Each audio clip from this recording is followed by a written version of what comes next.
నమస్తే welcome to 69 TV నేను మీ సుమాంజలి ముందుగా బులెటిన్ లోని హెడ్లైన్స్ చంద్రబాబు చుట్టూ ప్రపంచ పెట్టుబడుల వలయం విశాఖలో గూగుల్ డేటా సెంటర్ 6.5 లక్షల కోట్ల పెట్టుబడులు అభివృద్ధి చక్రం తిప్పుతున్న టీడీపీ విజన్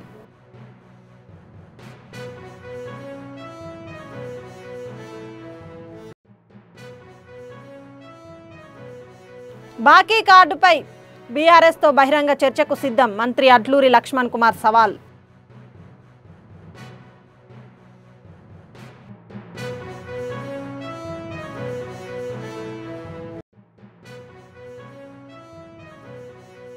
ఏపీకి మోదీ చేసిన అభివృద్ధి ఏంటి యువ కాంగ్రెస్ నేత గోళ్ల పవన్ కుమార్ ప్రశ్న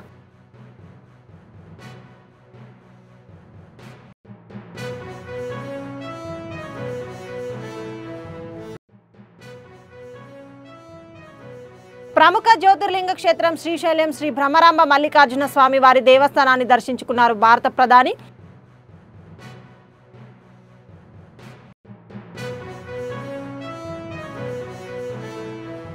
ఇక డీటెయిల్స్లోకి వెళ్తే ఏసీబీ వలకు చిక్కిన అమలాపురం తహసీల్దార్ అశోక్ అంబేద్కర్ కోనసీమ జిల్లా అమలాపురం తహసీల్దార్ అశోక్ కుమార్ లంచం తీసుకుంటూ ఏసీబీ వలకు చిక్కిన తహసీల్దార్ కంప్యూటర్ ఆపరేటర్ రాము గంధం దుర్గా కొండలరావు వ్యక్తి నుండి 50,000 లంచం తీసుకుంటూ పట్టుబడ్డ తహసీల్దార్ డేటా ఆపరేటర్ 50,000తో పాటు తహసీల్దార్ కార్యాలయంలో ఉన్న మరో 5 లక్షలు స్వాధీనం చేసుకున్న ఏసీబీ అధికారులు రాజవోలు గ్రామం రాజమండ్రికి చెందిన గంధం కొండలరావు తండ్రికి చెందిన 15 సెంట్లు భూమిని ఎఫ్లైన్ సర్వే నిమిత్తం ₹1,00,000 డిమాండ్ చేసిన ఎంఆర్ఓ అశోక్ డేటా ఆపరేటర్ రాము ద్వారా 50,000కు మాట్లాడుకుని డబ్బులు తీసుకుంటూ ఉండగా పట్టుబడ్డ ఎంఆర్ఓ డేటా ఆపరేటర్ పక్కా సమాచారంతో ఆఫీసులో పట్టుకుని ఇద్దరిని కస్టడీలోకి తీసుకున్న రాజమండ్రి ఏసీబీ డీఎస్పీ కిషోర్ కుమార్ తహసీల్దార్ అశోక్ రాములను కస్టడీకి పంపడం జరుగుతుందని తెలిపిన ఏసీబీ డీఎస్పీ కిషోర్ కుమార్ అందరికీ నమస్తే అండి. గంధం దుర్గ కొండలరావు అనే అతను రాజవోలు గ్రామం రాజమండ్రికి చెందిన అతని యొక్క ఫాదర్ వెంకట సత్యనారాయణ గారు అమలాపురంలో 1995లో ఒక 15 సెంట్స్ స్థలం కొన్నారు. ఆ తర్వాత వాళ్ళ నాన్నగారు అనారోగ్యం కారణాల వల్ల ఆ స్థలాన్ని అమ్మదలుచుకున్నారు. ఈ క్రమంలో ఆ స్థలం అమ్మడానికి ఒక ఎఫ్లైన్ సర్వే కావాలనేసి అడిగారు. కాబట్టి ఎఫ్లైన్ సర్వే చేయించడానికి ఎంఆర్ఓ ఆఫీస్ని అప్రోచ్ అయ్యారు ఈ కంప్లైనెంట్. ఈ సర్వే చేయడానికి ఇనీషియల్గా ఎంఆర్ఓ గారు 1 lakh డిమాండ్ చేశారు. తర్వాత ఏదైతే 1 lakh కాకుండా డేటా ఎంట్రీ ఆపరేటర్ అయిన రాము ద్వారా అది 50,000కి సెటిల్ చేశారు. ఆ తర్వాత ఎవరైతే ఈ కంప్లైనెంట్కి బ్రైబ్ అమౌంట్ డిమాండ్ అతనికి ఇష్టం లేక వాళ్ళు ఏసీబీ పీపుల్ని అప్రోచ్ అయ్యారు. ఏసీబీ వాళ్ళని ఈరోజు ఏదైతే 50,000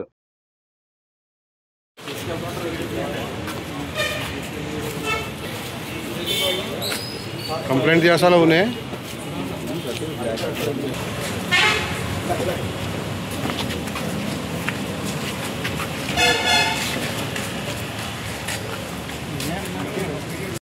బాకీ కార్డుపై బీఆర్ఎస్ కు బహిరంగ చర్చకు సవాల్ విసిరిన మంత్రి అడ్లూరి లక్ష్మణ్ కుమార్ ఎన్నికల్లో ఎవరు ఏమి హామీలు ఇచ్చారు ఎంతవరకు నెరవేర్చారో బహిరంగ చర్చకు బీఆర్ఎస్ రావాలని డిమాండ్ డేట్ టైం స్థలం నిర్ణయించాలని సూచన బెస్ట్ అవైలబుల్ స్కూల్ పెండింగ్ ఫీజులు వారం రోజుల్లో 25% చెల్లిస్తామని వెల్లడి బాకీ కార్డుపై బీఆర్ఎస్కు మంత్రి అడ్లూరి లక్ష్మణ్ కుమార్ బహిరంగ చర్చకు సవాల్ విసిరారు.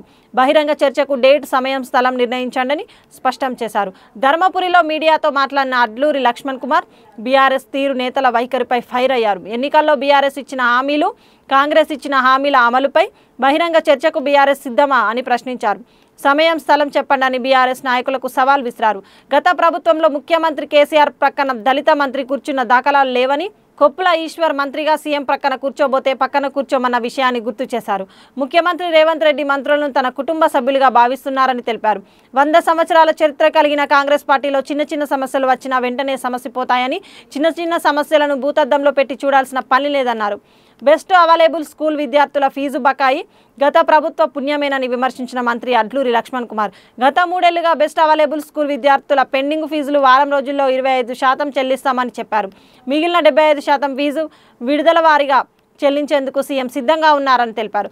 తమ శాఖకు 60 కోట్ల రూపాయల చెక్కులు ముఖ్యమంత్రి రేవంత్ రెడ్డి అందజేశారని తెలిపారు. కొంతమంది నాయకులు బీఆర్ఎస్ టీఆర్ఎస్ రాజ్యం నుంచి ఒక కాయిదాలు చూపెడతారు.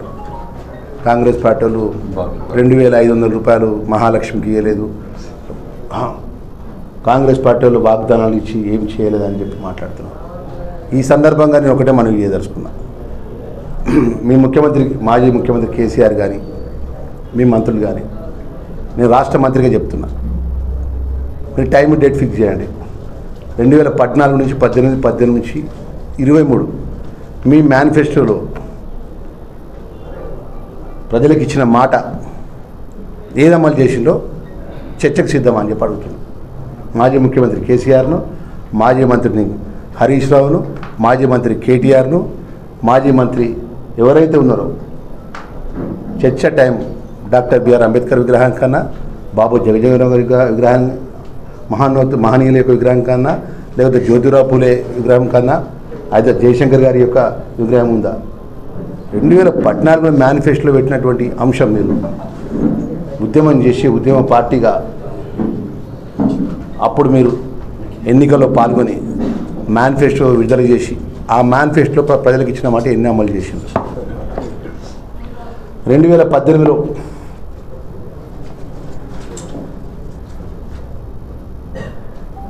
మేము 2000 రూపాయలకు పెంచిందని మేము మేనిఫెస్టోలో పెడితే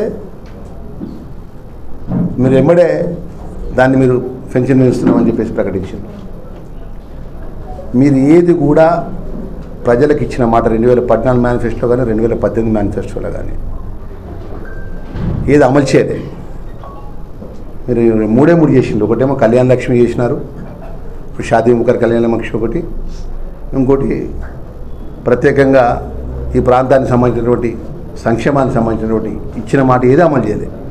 డబుల్ బెడ్రూమ్ అన్నారు, డబుల్ బెడ్రూమ్ అమలు చేయాలి. ఇంటికో ఉద్యోగం అన్నారు, ఇంటికో ఉద్యోగం ఇవ్వాలి. పేదవాళ్ళకు 3 ఎకరాల భూమి అన్నారు, పేదవాళ్ళకు 3 ఎకరాల భూమి ఇవ్వాలి.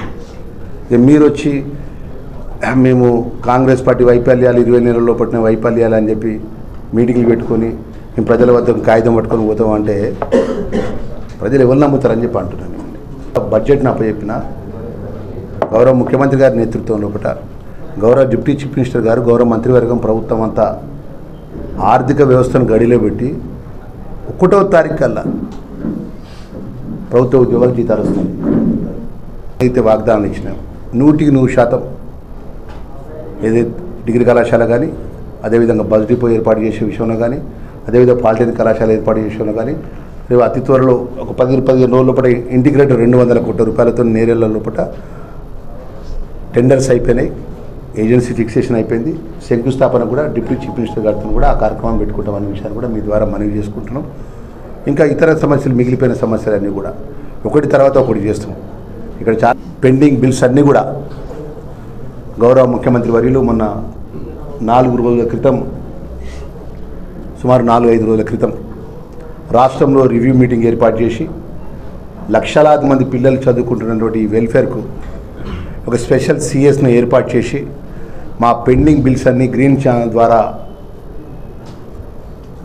విడుదల చేస్తా అని చెప్పి ప్రకటన చేసినందుకు ముఖ్యమంత్రి గారికి ఈ సందర్భంగా ధన్యవాదాలు తెలియజేసుకుంటూ, ఇన్ని విధాలు మేము కష్టపడుతుంటే కాగితాలు తీసుకొచ్చి మేము మా ప్రభుత్వంలో ఉన్న కాంగ్రెస్ పార్టీ వైఫల్యాలని చెప్పి అంటాడు. మన బెస్ట్ డిప్యూటీ చైన్ స్నాచర్ అవతారం ఎత్తిన పోలీసు దేహశుద్ధి చేసిన స్థానికులు నంద్యాల జిల్లా డోన్లో ఓ కానిస్టేబుల్ చేతివాటం ప్రదర్శించాడు. శ్రీరామ్ నగర్లో అంగట్లో కూర్చున్న ఓ మహిళ మెడలో 5 తులాల బంగారం చైన్ను కానిస్టేబుల్ ఆచారి బలవంతంగా దొంగిలించేందుకు ప్రయత్నించాడు. మహిళ కేకలు వేయడంతో స్థానికులు పట్టుకొని చితక్కొట్టారు. పోలీసులకు సమాచారం ఇవ్వడంతో వారు ఘటనా స్థలానికి చేరుకున్నారు. కానిస్టేబుల్ ఆచారిని అరెస్టు చేసి స్టేషన్కు తరలించారు.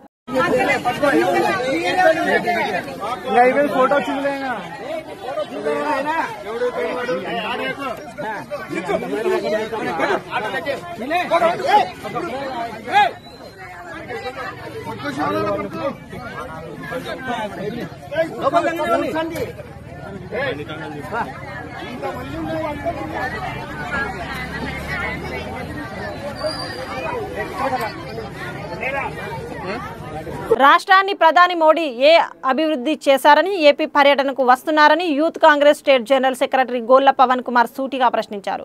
న్యూజివీడిలో ఆయన బుధవారం రాత్రి R&B అతిథి గృహంలో పాత్రికేయ సమావేశంలో మాట్లాడుతూ ప్రత్యేక హోదా పక్కదారి పట్టించిన ప్రధాని మోడీ రాష్ట్ర రాజధాని అమరావతి నిర్మాణానికి నీళ్లు మట్టితో సరిపెట్టారని దుయ్యబట్టారు. జీఎస్టీ ఉత్సవాల పేరుతో ఓట్ల చోరీ నుండి ప్రజలను పక్కదారి పట్టించారని అన్నారు. మోడీ పర్యటన ఖచ్చితంగా కాంగ్రెస్ నాయకులు అడ్డుకొని తీర్తామని ఆయన తెలిపారు.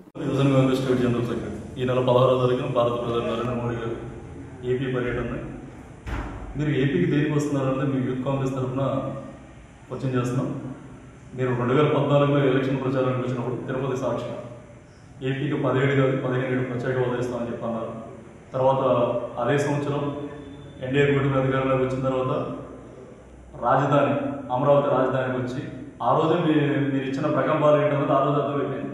ఓ చెమ్ము నీళ్లు ఓ చెమ్ము మట్టి తీసుకొచ్చి ఆందోళన రోడ్లో పెట్టారు. తర్వాత ఇవాళ జిఎస్టీ ర్యాలీ అని చెప్పి పెడుతున్నారు. అసలు జిఎస్టీ ర్యాలీ ఏంటి? 4 స్లాబ్ ప్లాన్లు ఉన్నదాన్ని 2 స్లాబ్ ప్లాన్లు తీసుకొచ్చారు. రాహుల్ గాంధీ గారు గత 8 ఏళ్ళకి చెప్తుందల్లా ఏంటి? మీరు పెట్టే సబ్ ప్లాన్లో ఏదైనా కానీ 5% ఉన్న సబ్ ప్లాన్లో పెట్టండి అని చెప్పన్నారు. అభివృద్ధి చెందిన మిగిలిన కంట్రీస్లో కూడా 4 సబ్ ప్లాన్లో ఉన్న జిఎస్టీ ఎక్కడా లేదు. 2 సబ్ ప్లాన్లో లేదంటే 1 సబ్ ప్లాన్ ఉన్న జిఎస్టీ ఉంది. అదేగాక ఇవాళ విభజన హామీ పోలవరం జాతీయ ప్రాజెక్టు దాన్ని గాలిలో చేశారు. కర్నూలులో హైకోర్టు ఏర్పాటు చేస్తానని చెప్పన్నారు. ఆ రోజు దాన్ని గాలిలో చేశారు. కడప స్టీల్ ప్లాంట్ దాన్ని గాలిలో చేశారు. తర్వాత మన విశాఖ స్టీల్ ప్లాంట్ మెయిన్ ఏదంటే ఎలక్షన్ టైంలో కూడా వీళ్ళు చాలామంది చెప్పారు. రామ్మోహన్ నాయుడు గారు కానీ ఇలాంటి వాళ్ళు ఉత్తరాంధ్ర వాళ్ళు మేము కనుక అధికారంలోకి వస్తే కనుక స్టీల్ ప్లాంట్ ప్రైవేటీకరణ చేయమని చెప్పన్నారు. తెర చూస్తే అది ప్రైవేటీకరణ గెలిపే ఆలోచన ఆల్మోస్ట్ అది ప్రైవేటీకరణ గెలిపోయింది. గతంలో కంటే నరేంద్ర మోడీ గారు వైజాగ్ పర్యటనకు వచ్చారు. పర్యటనకు వచ్చినప్పుడైనా కానీ నేను స్టీల్ ప్లాంట్ ప్రైవేటీకరణ చేయను అని కూడా ఆయన ఎక్కడ హామీ ఇచ్చింది ఏం లేదు. ఏదో 2,000 కోట్ల రూపాయలు ఏదో ఇచ్చారని చెప్పి ఆ రోజు కూడా అక్కడ సంబరాలు చేసుకుంటూ వచ్చారు. ఇవాళ జిఎస్టీ అన్నది దేన్ని తగ్గించారు? బీహార్ లాంటి రాష్ట్రం అతని చేతుల్లోంచి చేజారితే ప్రధాని పదవికి మనుగడ ఉండదు.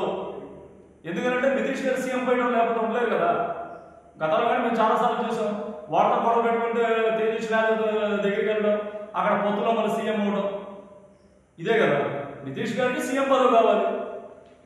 ఎన్డీఏ కొడితే అతనికి సీఎం పదవి ఇవ్వదు. వాటి అధికారాన్ని కోల్పోతారు. ఇవాళ ఓడిచోరు గద్దీచోరు అనే కార్యక్రమంతో రాహుల్ గాంధీ గారు జనాల్లోకి వచ్చారు. ఎన్డీఏ గవర్నమెంట్ ఏ విధంగా అయితే దొంగ ఓడించి అధికారంలోకి వచ్చిందో దాన్ని ప్రజలకు వివరిస్తున్న టైంలో జిఎస్టీని తీసుకొచ్చి డైవర్షన్ పాలిటిక్స్ చేశారు. ఎలక్షన్ కమిషన్ కూడా వాళ్ళు ఎలా ఉందంటే వాళ్ళ పార్టీ కార్యకర్తలుగా వ్యవహరిస్తుంది తప్ప స్వచ్ఛందంగా వేసే ఓటు అంటే భారత రాజ్యాంగం మనకి ఓటు కల్పిస్తే మన ఎన్నుకునే లీడర్ని కూడా వాళ్ళు కాలు రాసే విధంగా ఉన్నారు. మేమైతే కనుక యూత్ కాంగ్రెస్ తరఫున అయితే కనుక ఒకటే చెప్తున్నాం. ఇవాళ ఏపీలో పాలకపక్షం కానివ్వండి ప్రతిపక్షం కానివ్వండి ఎన్డీఏకి మోచేతి కింద నీళ్లు తాగే విధంగానే ఉన్నాయి. ఆయన తై అంటే ఇక తందాన అంటారు. దానికి ఉదాహరణగా ఎక్కడ తాగింది? మన రాష్ట్రపతి అభ్యర్థి కాడ ఎన్డీఏ కూటమిలో టీడీపీ బీజేపీ జనసేన వాళ్ళు వేశారు ఓటు. జగన్మోహన్ రెడ్డి గారు చెప్పుకుంటారు నేను ఎవరికి తల వంచనని. మన ఆడికే ఓటు వేశారు ఆయన గారు. అంటే ఇక్కడ అధికార పార్టీ ప్రతిపక్షం అంటే 2 ఎన్డీఏ ఇక్కడ అధికారంలో ఉంది. ఆంధ్రప్రదేశ్ కోసం ఫైట్ చేస్తున్న పార్టీ ఏదంటే ఒక కాంగ్రెస్ పార్టీని కూడా మేమైతే కనుక ఒకటే చెప్తున్నాం. విభజన హామీలు అమలు చేయమని చెప్పాడు కండి. పవన్ కళ్యాణ్ గారు పార్టీ పెట్టి తెలియ పెట్టారు. విభజన ప్రశ్నించడానికే కదా. ఇవాళ ఏపీ రావాల్సిన నిధుల గురించి అడగమనండి. రాయలసీమకి వెనకబడిన ప్రాంతం దానికి ప్రత్యేకమైన ప్యాకేజీని అడగమని చెప్పండి. ఎందుకని అడగలేకపోతున్నారు? ఎలక్షన్ ముందు పగలమాని పొందాడు కదా. 33,000 అమ్మాయిలు మిస్ అయ్యారు, 33,000 మంది అమ్మాయిలు మిస్ అయ్యారని మీరు అధికారంలోకి వచ్చారుగా. ముగ్గురుని ఏదో తీసుకొచ్చి వాళ్ళ కుటుంబాలకు అప్పు చెప్పారా? ఎలక్షన్ ముందు ఏదో చెప్పేస్తారు. ఎలక్షన్లోకి వచ్చిన తర్వాత కానీ అందరు లీడర్ లాగా ఈయన అంతే. మేమైతే కనుక రేపు జరగబోయే నరేంద్ర మోడీ గారి పర్యటన అయితే మాత్రం యూత్ కాంగ్రెస్ ఆధ్వర్యంలో మాత్రం మేము గ్యారంటీగా అడ్డుకుంటాం. ఏపీకి రావాల్సిన స్పెషల్ స్టేటస్ గురించే మేము ఫైట్ చేస్తాం. ఇందులో మా రాజకీయ ఎజెండా అంటే ఏమీ లేదు. ఆంధ్రప్రదేశ్ రాష్ట్ర పర్యటనకు విచ్చేసిన గౌరవ భారత ప్రధాని శ్రీ నరేంద్ర మోడీ గారితో కలిసి ప్రముఖ జ్యోతిర్లింగ క్షేత్రం శ్రీశైలం శ్రీ బ్రహ్మరాంబ సహిత మల్లికార్జున స్వామి వారి దేవస్థానంలో దర్శనానికి వెళ్లిన గౌరవ ముఖ్యమంత్రి శ్రీ నారా చంద్రబాబు నాయుడు గారు, ఉప ముఖ్యమంత్రి శ్రీ పవన్ కళ్యాణ్ గారు. स्वामी मंदिर जो है आखिरकार इसमें माली यानी कि इसका अर्थ है फूलों का राजा और वहीं कार्जुन का अर्थ माना जाता है अर्जुन, यानी कि महाभारत के प्रसिद्ध योद्धा जो युद्ध में जीता। और मल्लिकार्जुन नाम का अर्थ यहाँ पर फूलों का स्वामी, और ऐसा माना जाता है कि भगवान शिव का मल्लिका अर्जुन स्वरूप जो है वो इस नाम से यहाँ विराजमान है। पूरा मंदिर द्रविड़ शैली में बना हुआ है और इसमें भगवान शिव और देवी पार्वती माँ की भी मूर्तियाँ हैं। और मल्लिकार्जुन ज्योतिर्लिंग को दक्षिण का कैलाश भी कहा जाता है और ये एक महत्वपूर्ण तीर्थ स्थल है जहां प्रधानमंत्री आज पहुंचे, यहां पूजा अर्चना की। आंध्र प्रदेश के कृष्णा जिले में श्रीशैलम पर्वत पर स्थित ये है और आध्यात्मिक लिहाज से बेहद ही महत्वपूर्ण माना जाता है।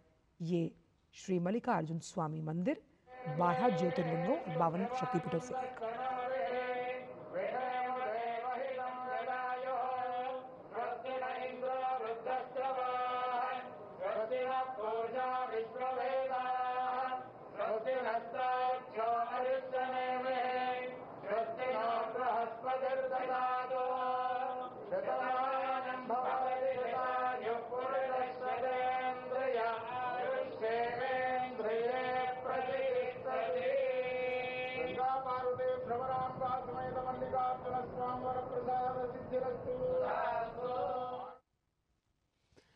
और क्योंकि मल्लिकार्जुन स्वामी जो ये मंदिर है ये 12 ज्योतिर्लिंगों में से एक है और इसी के साथ यहाँ देवी पार्वती को भ्रामरांबा देवी के रूप में पूजा जाता है, जो 18 महाशक्तियों का भी एक स्वरूप है।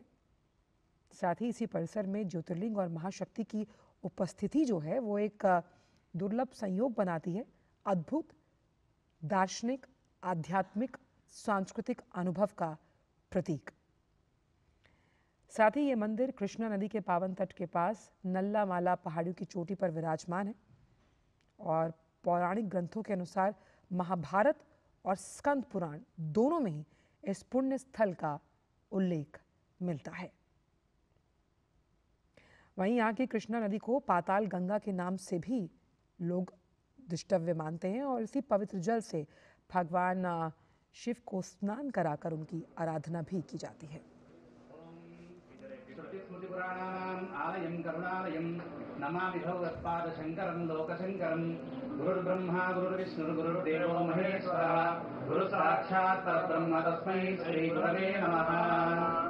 एवं गुणविशेषविशिष्टायां गुरुभौ श्रीपरमेश्वरमुद्दिश्य परमेश्वरप्रीत्यर्थं पूर्वोक्तेवं गुणविशेषविशिष्टायां शुभतिथौ श्रीशैलमहाक्षेत्रे भ्रमराम्बासमेत मल्लिकार्जुनमहास्वामिदेवता सन्निधौ अस्मिन् वर्तमानव्यावहारिकचान्द्रमानेन प्रभवादि षष्टिसंवत्सराणां मध्ये श्री विश्वावसुनाम संवत्सरे दक्षिणायने शरदृतौ आश्वयुजमासे कृष्णपक्षे दशम्यां बृहस्पतिवासरे शुभवासरे शुभनक्षत्रे शुभयोगे शुभकर्ण एवं गुणविशेषणविशिष्टायां शुभतिथौ लोककल्याणदासिद्ध्यर्थम् अमुकगोत्रोद्भवस्य अमुकनामधेयस्य आयुष्याभिवृद्ध्यर्थं निरोगशतायुष्यसुखजीवनसिद्ध्यर्थं शिवभक्तिपरायणदासिद्ध्यर्थं लोके स्थितसकल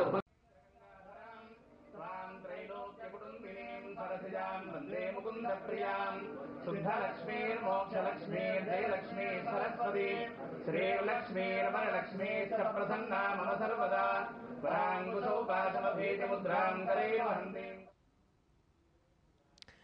अच्छा, ऐतिहासिक कालक्रम का अगर जिक्र किया जाए तो सातवाहन काल के लिहाज से जो सातवाहन राजवंश के शिलालेख हैं उससे पता चलता है कि ये मंदिर दूसरी शताब्दी से अस्तित्व में है।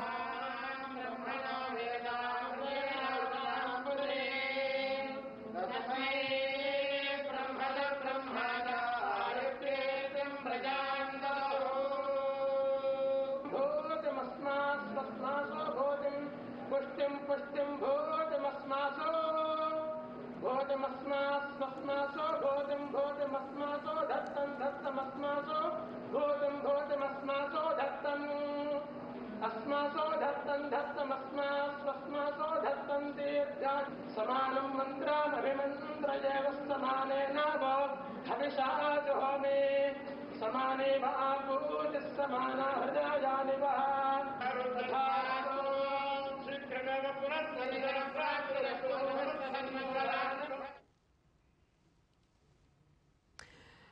जैसा कि मैं आपको बता रही थी कि इस सातवाहन काल में भी दूसरी शताब्दी में హిమాచల్ ప్రదేశ్లోని ఉనాలో హిమాచల్ రోడ్ వేస్కు చెందిన ఒక బస్సు అతివేగంతో ప్రయాణిస్తూ అదుపు తప్పి డివైడర్ను ఢీకొట్టింది. ఈ ఘటనలో బస్సు డివైడర్ను ఢీకొట్టి వెనక్కి తిరిగినప్పటికీ అదృష్టవశాత్తు బోల్తా పడలేదు. అందులో ప్రయాణిస్తున్న ప్రయాణికులంతా సురక్షితంగా బయటపడ్డారు. దీనికి సంబంధించిన వీడియో సోషల్ మీడియాలో వైరల్ అవుతుంది.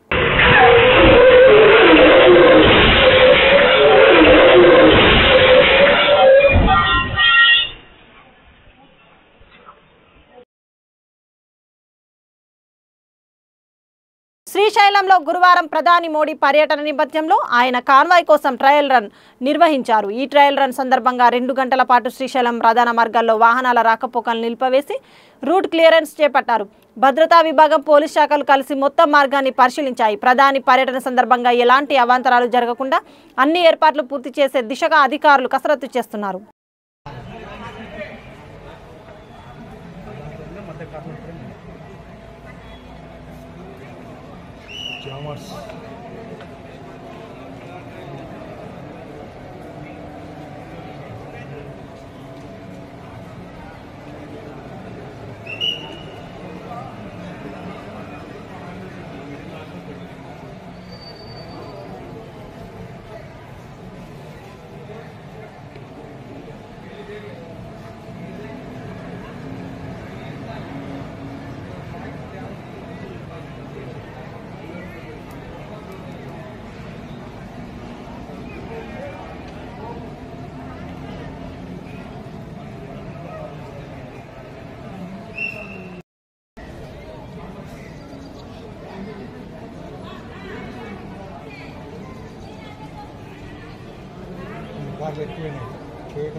బులెటిన్ ముగించే ముందు హెడ్లైన్స్ మరోసారి.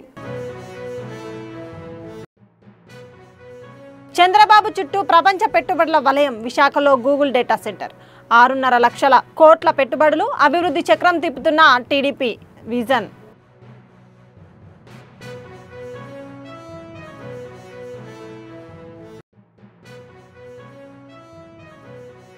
బాకీ కార్డుపై బీఆర్ఎస్తో బహిరంగ చర్చకు సిద్ధం. మంత్రి అడ్లూరి లక్ష్మణ్ కుమార్ సవాల్.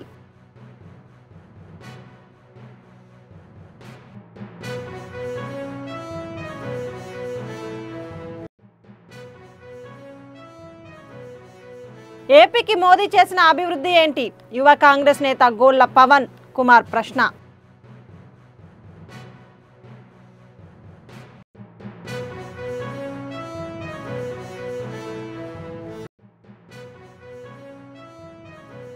ప్రముఖ జ్యోతిర్లింగ క్షేత్రం శ్రీశైలం శ్రీ భ్రమరాంబ మల్లికార్జున స్వామి వారి దేవస్థానాన్ని దర్శించుకున్నారు భారత ప్రధాని.